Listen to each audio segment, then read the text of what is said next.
Fossa घातला माळाला. हा माळाला घातला ना गरोड पडला फाश्यामध्ये जाळ्यामध्ये. गरोड घेऊन गावात आला.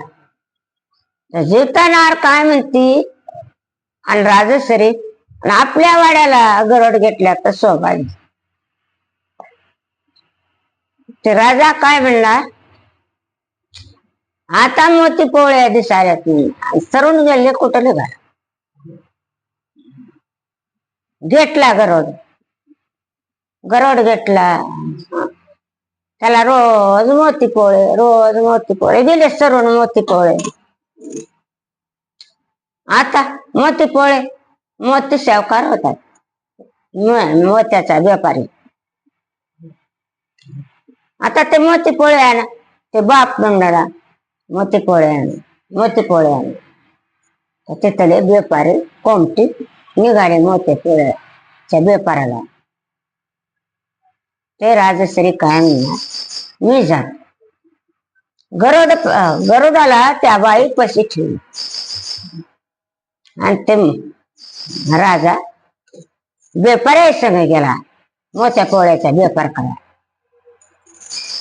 आता गेले पुन्हा डोंगरात गेले. गेल्या तर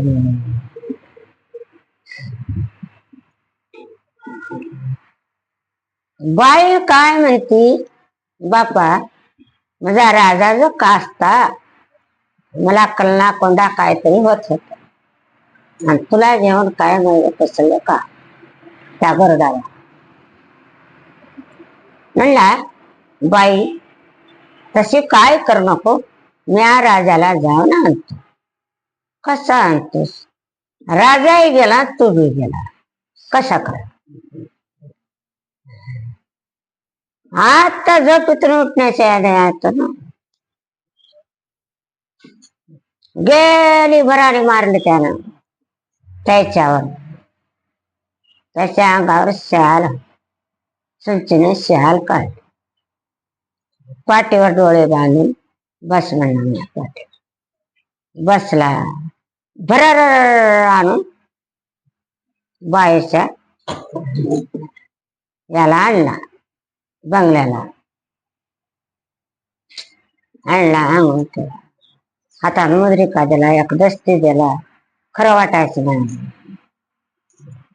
आणि गेला गरोड की नेऊन सोडला. रोज दिवस लोटले. रोजच एक फुल लागला दुसरं आगाव राजश्री मिळली. ते घासीन बायचं काम बिघडलं.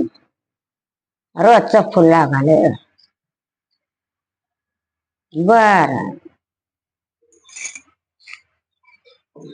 पांढरं लुगडं नेसाय दिलं. पांढरी चोळी लिवाय दिली. मायरा नेऊन सोडला. माहेरात कोणी बोलणार खाय म्हणणार काय ना कोणी. 2-3 भाव होते. एका वडील भावाला काय म्हणला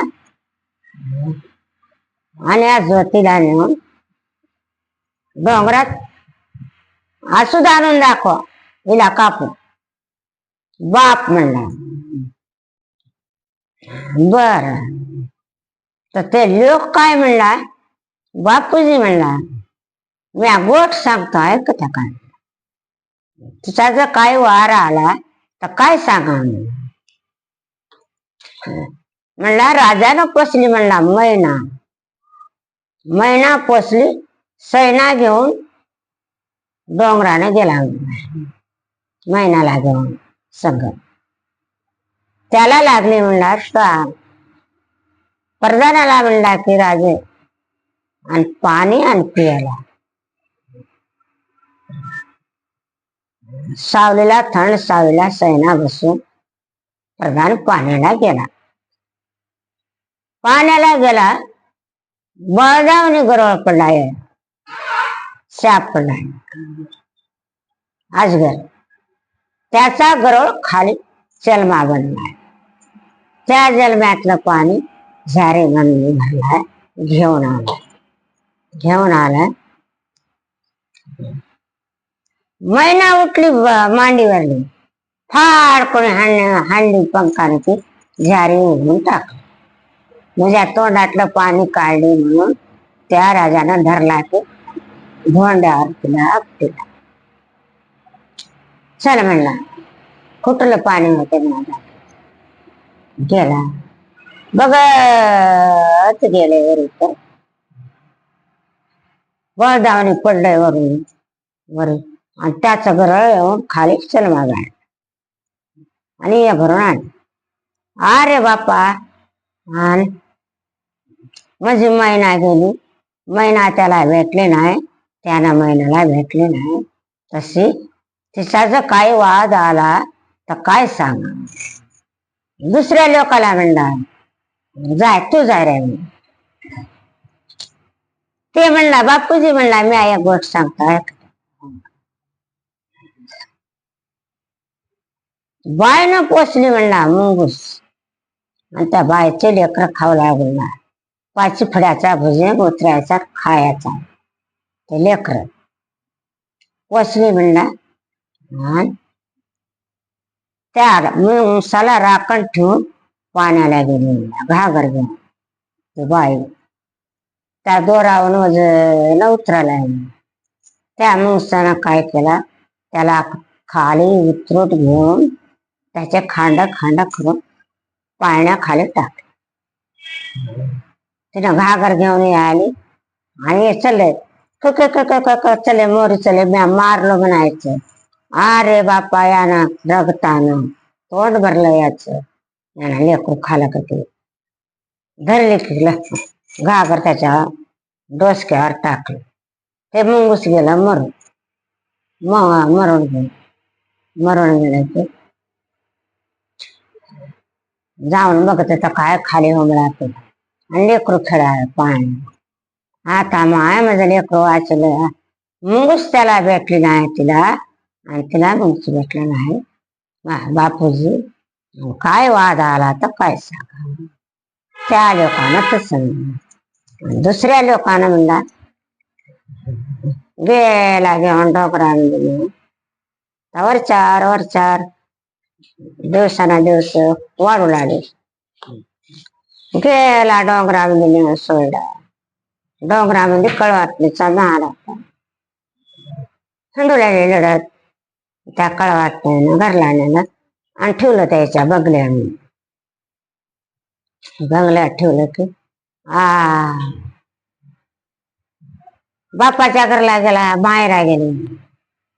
मायरा गेले म्हणजे डोंगराला. काढला कपडे, कावामध्ये भिजला, अंगानं राखला.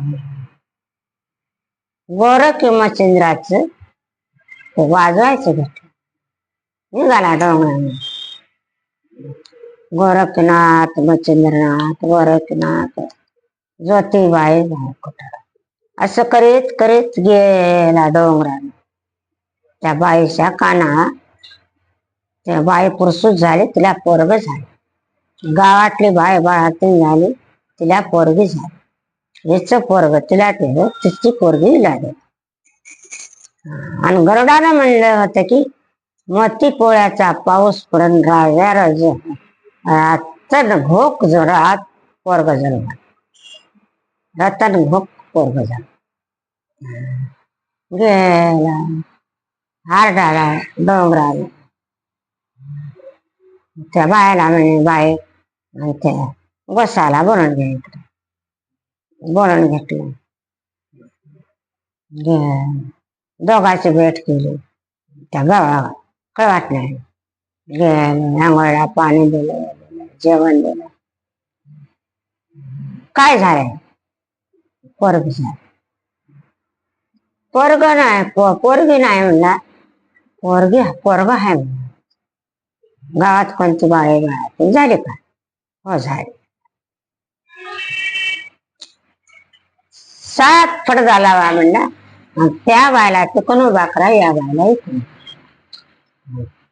त्या बाजावर त्या लेकरू टाका, या बाजावर यायचं. मग भाकर.